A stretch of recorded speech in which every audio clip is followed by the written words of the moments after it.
कि अब इस लाइव वीडियो को शुरू किया जाए। देखिए क्वेश्चन है, निम्नलिखित में कौन जीव विज्ञान का भौतिक आधार है? ठीक है, निम्नलिखित में कौन जीव विज्ञान का भौतिक आधार है? तो इसका राइट आंसर हो जाएगा, देखिए ऑप्शन दिए गए हैं, न्यूक्लियस, राइबोसोम, प्रोटोप्लाज्म या माइटोकॉन्ड्रिया। तो यहाँ पे कौन भौतिक आधार है, जीव विज्ञान का भौतिक आधार है? तो यहाँ प्रोटोप्लाज्म जब आप देखिएगा ना, प्रोटोप्लाज्म देखिएगा तो यही आपका राइट आंसर निकल कर आएगा। ठीक है, protoplasm is the right answer. Next question है, टर्नर के संलक्षण के उत्तरदायी क्रोमोसोम की संख्या। देखिए टर्नर के द्वारा क्रोमोसोम की संख्या कितनी देखी गई? तो टर्नर के द्वारा क्रोमोसोमों की संख्या 45 देखी गई। क्या देखी गई? 45 देखी गई। टर्नर ने 45 क्रोमोसोम की बात कही थी। तो इस चीज को हमेशा याद रखिएगा, टर्नर के द्वारा कितने क्रोमोसोम को देखा गया? तो 45 क्रोमोसोम को देखा गया। ठीक है, उसके बाद जो नेक्स्ट क्वेश्चन आप लोगों को दिखाई दे रहा होगा, देखिए कोशिका में राइबोसोम का कार्य क्या होता है? तो कोशिका में राइबोसोम का काम क्या होता है? एक क्वेश्चन आपसे पूछा गया। तो कोशिका में राइबोसोम का काम मेरे प्यारे साथियों होता है प्रोटीन का संश्लेषण करने में मदद करना। ठीक है, कोशिका में राइबोसोम का काम होता है प्रोटीन का संश्लेषण करने में मदद करना, और ये आप लोगों को पता होगा कि प्रोटीन का संश्लेषण करना ही कोशिका में राइबोसोम का काम होता है। ठीक है, नेक्स्ट क्वेश्चन की ओर चलते हैं। तो देखिए नेक्स्ट जो क्वेश्चन आप लोगों को दिखाई दे रहा होगा, माइटोकॉन्ड्रिया का कार्य पूछा है। क्या पूछा है? माइटोकॉन्ड्रिया का काम क्या होता है, यही आपसे पूछा गया है। माइटोकॉन्ड्रिया का कार्य क्या होता है? तो माइटोकॉन्ड्रिया का कार्य होता है श्वसन करना। क्या करना? श्वसन करना। माइटोकॉन्ड्रिया का कार्य होता है श्वसन करना, तो इसको याद रखिएगा। नेक्स्ट है, एक लड़का अपने पिता से विरासत में गुणसूत्र, कौन सा गुणसूत्र प्राप्त करता है? एक लड़का अपने पिता से कौन सा गुणसूत्र प्राप्त करता है? चूंकि देखिए आपको पता होगा कि लड़की में एक्स एक्स गुणसूत्र पाए जाते हैं। ठीक है, एक्स एक्स गुणसूत्र पाए जाते हैं, जबकि लड़का में एक्स वाई गुणसूत्र पाए जाते हैं। ठीक है, तो यहाँ वाई तो पाए जाएंगे लेकिन एक 22 जोड़ा एक्स वाला पाएगा। तो यहाँ इसीलिए 22 प्लस वाई का आप लोग जिक्र हमेशा याद रखिएगा। तो 22 प्लस वाई इसका राइट आंसर हो जाएगा। ठीक है, 22 प्लस वाई गुणसूत्र पाएगा। ठीक है, एक लड़का अपने पिता से कौन सा गुणसूत्र पाएगा? तो 22 प्लस वाई पाएगा। याद रखिएगा 22 प्लस वाई इसका सही जवाब हो जाएगा। देखिए जितने भी प्रश्न आप लोगों को देखने के लिए मिल रहे हैं, ये प्रीवियस ईयर एग्जाम में पूछे गए क्वेश्चन है। ठीक है, तो आप लोगों को मैं फास्ट रिवीजन करा रहा हूँ, एक भी क्वेश्चन मेरे प्यारे साथियों सेल से नहीं छूटने वाले हैं। देखिए क्वेश्चन है, एक पीढ़ी से दूसरी पीढ़ी में अनुवांशिक सूचना का स्थानांतरण पूरा किया जाता है। ठीक है, स्थानांतरित सूचना का जो मतलब स्थानांतरण किया जाता है किसके द्वारा? आपको पूछा है कि एक पीढ़ी से दूसरी पीढ़ी में अनुवांशिक सूचना का स्थानांतरण पूरा किसके द्वारा किया जाता है? तो देखिए ये होता है डीएनए। क्या होता है? डीएनए। डीएनए के द्वारा एक पीढ़ी से दूसरे पीढ़ी में अनुवांशिक सूचना का स्थानांतरण किया जाता है। डीएवी इसका राइट आंसर हो जाएगा। ठीक है, डीएवी इसका राइट आंसर हो जाएगा। तो इसका राइट आंसर क्या होगा? डीएवी इसका राइट आंसर हो जाएगा। ठीक है, तो यहाँ से आप लोग को पता चल गया होगा, डीएवी इसका राइट आंसर हो जाएगा। चलिए नेक्स्ट क्वेश्चन की ओर चलते हैं। तो एक मानव, जी हाँ, एक मानव अंडाणु में क्रोमोसोम की संख्या क्या होती है? ठीक है, एक मानव में अंडाणु क्रोमोसोम की संख्या क्या होती है? तो 23 जोड़ी होती है। कितनी होती है? 23 जोड़ी होती है। ठीक है, 23 को होता है। एक मानव अंडाणु में क्रोमोसोम की संख्या 23 होती है, इसको याद रखिएगा, 23 होती है। नेक्स्ट है, मनुष्यों के गुणसूत्रों के कितने युग्म होते हैं? मनुष्यों के गुणसूत्रों के कितने युग्म होते हैं? तो 23 युग्म होते हैं। याद रखिएगा 23 युग्म होते हैं, इसका राइट आंसर 23 युग्म याद रखिएगा। ठीक है, चलिए नेक्स्ट क्वेश्चन की ओर चलते हैं। तो देखिए नेक्स्ट जो क्वेश्चन आप लोगों को दिखाई दे रहा होगा, देखिए यहाँ पे आप लोगों को क्वेश्चन दिखाई दे रहा होगा। तो देखिए इसका क्वेश्चन क्या है, मानव शरीर में सबसे लंबी कोशिका, जी हाँ, मानव शरीर में सबसे लंबी कोशिका तो तंत्रिका कोशिका होती है। क्या होती है? तंत्रिका कोशिका। मानव शरीर में सबसे लंबी कोशिका तंत्रिका कोशिका होती है। मानव शरीर में सबसे लंबी कोशिका तंत्रिका कोशिका होती है। देखिए नेक्स्ट है 10 नंबर क्वेश्चन, हैप्लॉयड में, जी हाँ, हैप्लॉयड में अगुणित गुणसूत्र की संख्या होती है। ठीक है, अब हैप्लॉयड में अगुणित गुणसूत्र संख्या होती है, अगुणित। ठीक है, इस तरह से आपसे प्रश्न पूछे जाएंगे। ये सारे के सारे प्रश्न जो है वो पूछे गए प्रश्न हैं। तो यहाँ पे आप लोगों को थोड़ा-सा समझना होगा कि इस तरह से प्रश्न आते हैं। देखिए, बहुत सारे प्रश्न आपको रिपीट देखने के लिए मिलते हैं एग्ज़ाम में। देखिए, 2 जीन जिनका आपस में स्वच्छंद विसंयोजन हो, F2 में विभिन्न जीन प्रारूपों की संख्या होनी चाहिए, तो 4 होनी चाहिए। 2 जीन जिनका आपस में स्वच्छंदन विसंयोजन हो, F2 में विभिन्न जीन प्रारूपों की संख्या 4 होनी चाहिए, ठीक है? एक है पादप कोशिका जंतु कोशिका से किस प्रकार अलग है? तो देखिए, पादप कोशिका जंतु कोशिका से कोशिका भित्ति के मामले में अलग है, ठीक है? पादप कोशिका में कोशिका भित्ति होते हैं, ठीक है?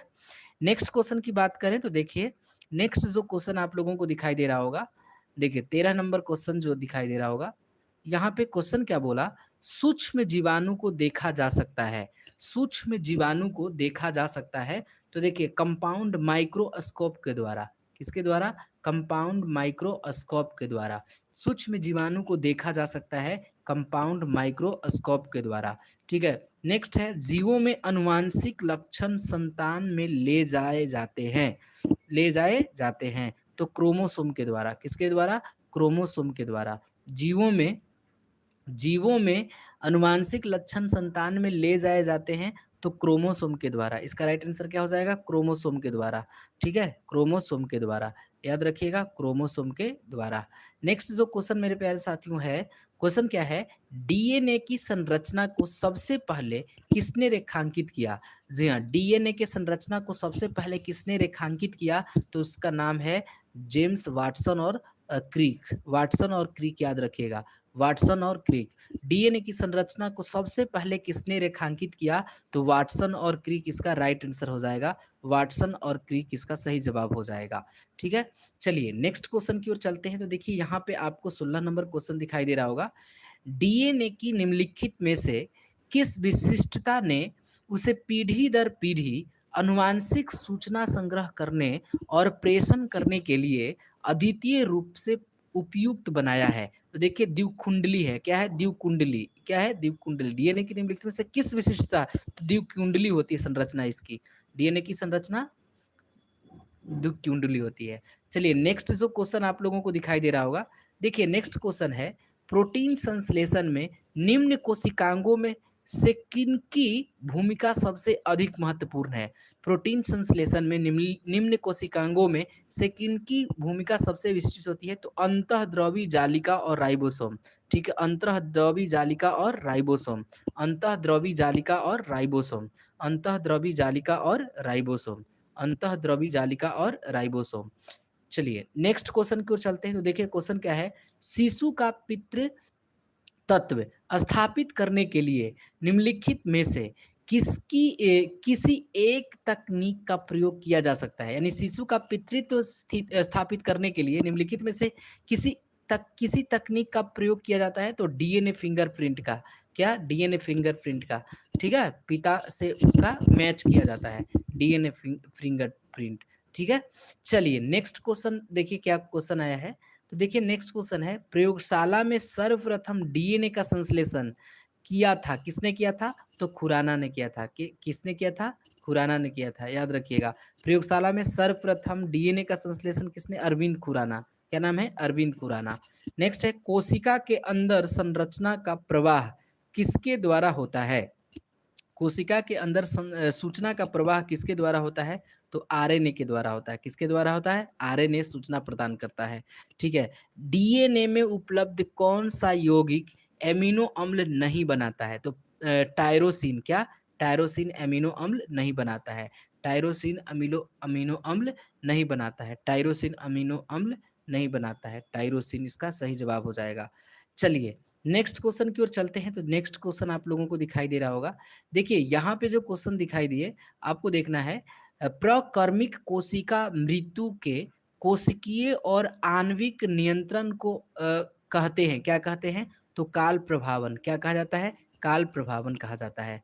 नाभिक के अलावा कोशिका के किस कोशिकांग में डीएनए होता है? तो माइटोकॉन्ड्रिया में होता है। नाभिक के अलावा किस में होता है कोशिकांग डीएनए होता है? तो माइटोकॉन्ड्रिया में होता है, माइटोकॉन्ड्रिया। क्लीफ लेटर क्या है? क्लीनफेल्टर सिंड्रोम में क्रोमोसोम की संख्या कितनी हो जाती है? तो क्लीनफेल्टर सिंड्रोम में क्रोमोसोम की संख्या बढ़ जाती है, 46 हो जाती है। कितनी हो जाती है? 46 हो जाती है। तो याद रखिएगा 46 हो जाती है। कितनी हो जाती है? 46 हो जाती है।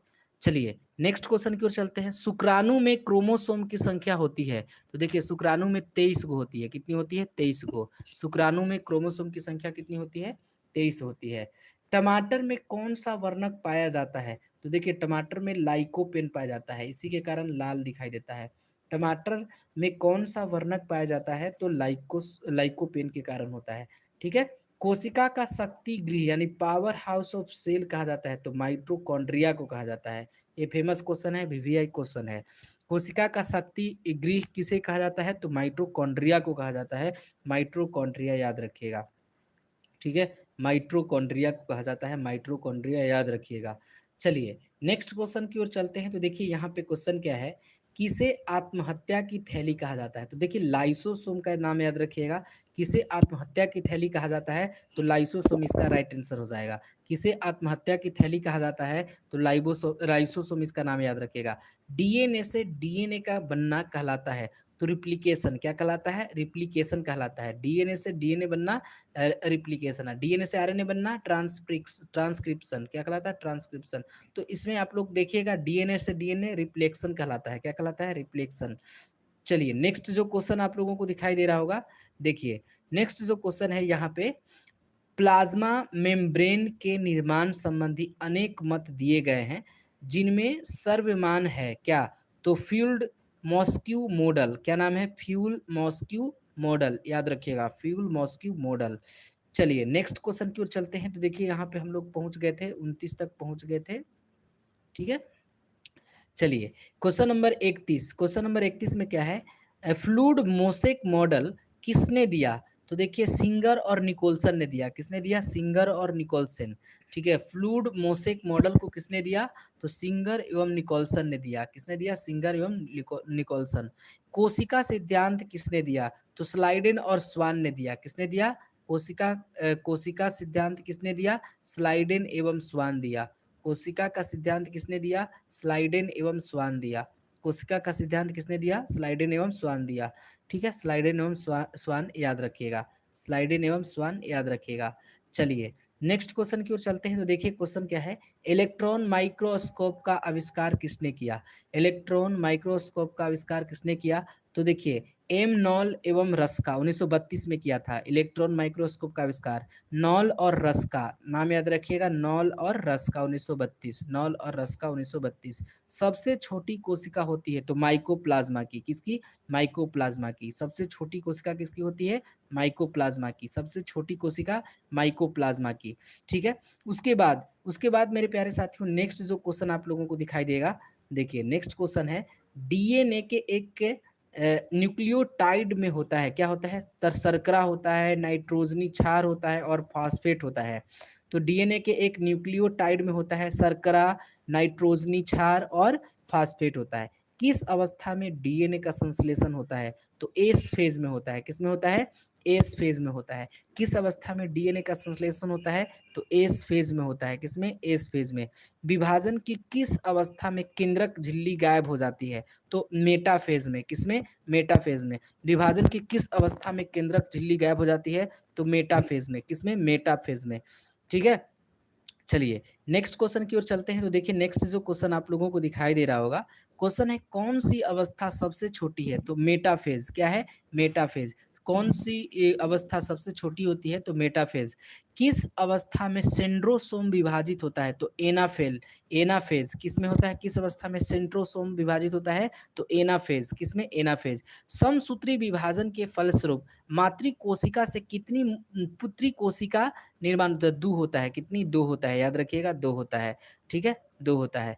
चलिए नेक्स्ट क्वेश्चन की ओर चलते हैं। तो यहाँ पे आप लोगों को 41 नंबर क्वेश्चन दिखाई दे रहा होगा। समसूत्री विभाजन में पुत्री कोशिका में गुणसूत्रों की संख्या मातृ कोशिका में उपस्थित गुणसूत्रों की संख्या की होती है, तो बराबर होती है। क्या होती है? बराबर।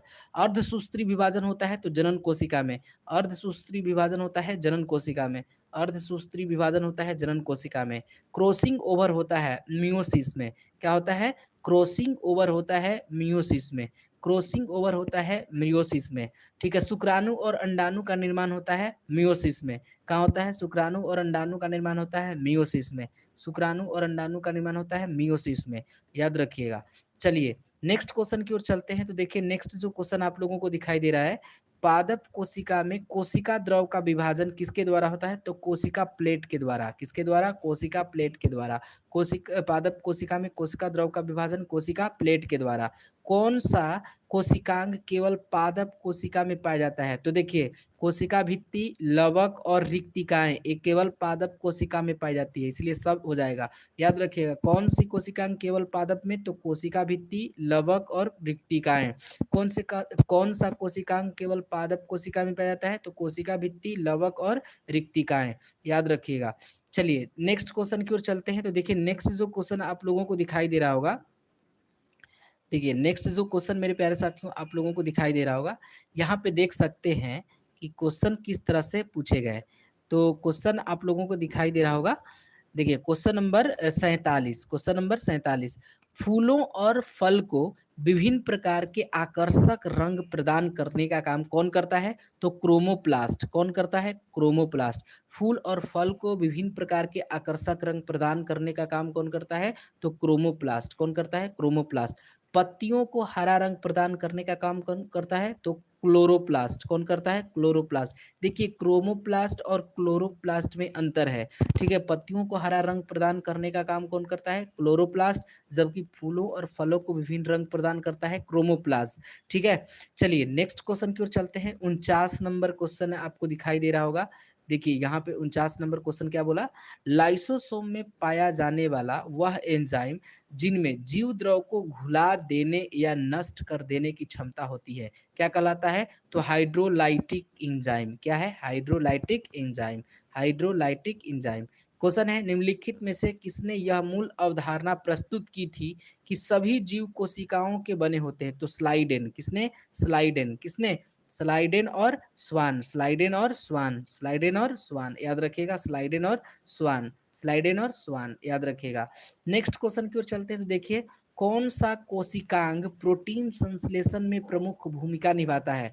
तो एंडोप्लाज्मिक रेटिकुलम और राइबोसोम। कौन सा कोशिकांग प्रोटीन संश्लेषण में भूमिका निभाता है? तो एंडोप्लाज्मिक रेटिकुलम और राइबोसोम। एंडोप्लाज्मिक रेटिकुलम और राइबोसोम जो है प्रोटीन संश्लेषण में महत्वपूर्ण भूमिका निभाती है, ठीक है। तो याद रखिएगा एंडोप्लाज्मिक रेटिकुलम और राइबोसोम। चलिए नेक्स्ट क्वेश्चन की ओर चलते हैं। तो नेक्स्ट क्वेश्चन है कौन सा अंगक प्रायः जंतु कोशिका में उपस्थित नहीं होता है? तो लवक। क्या नाम है? लवक। कौन सा अंगक जो होते हैं जंतु कोशिका में नहीं होते हैं? लवक होता है।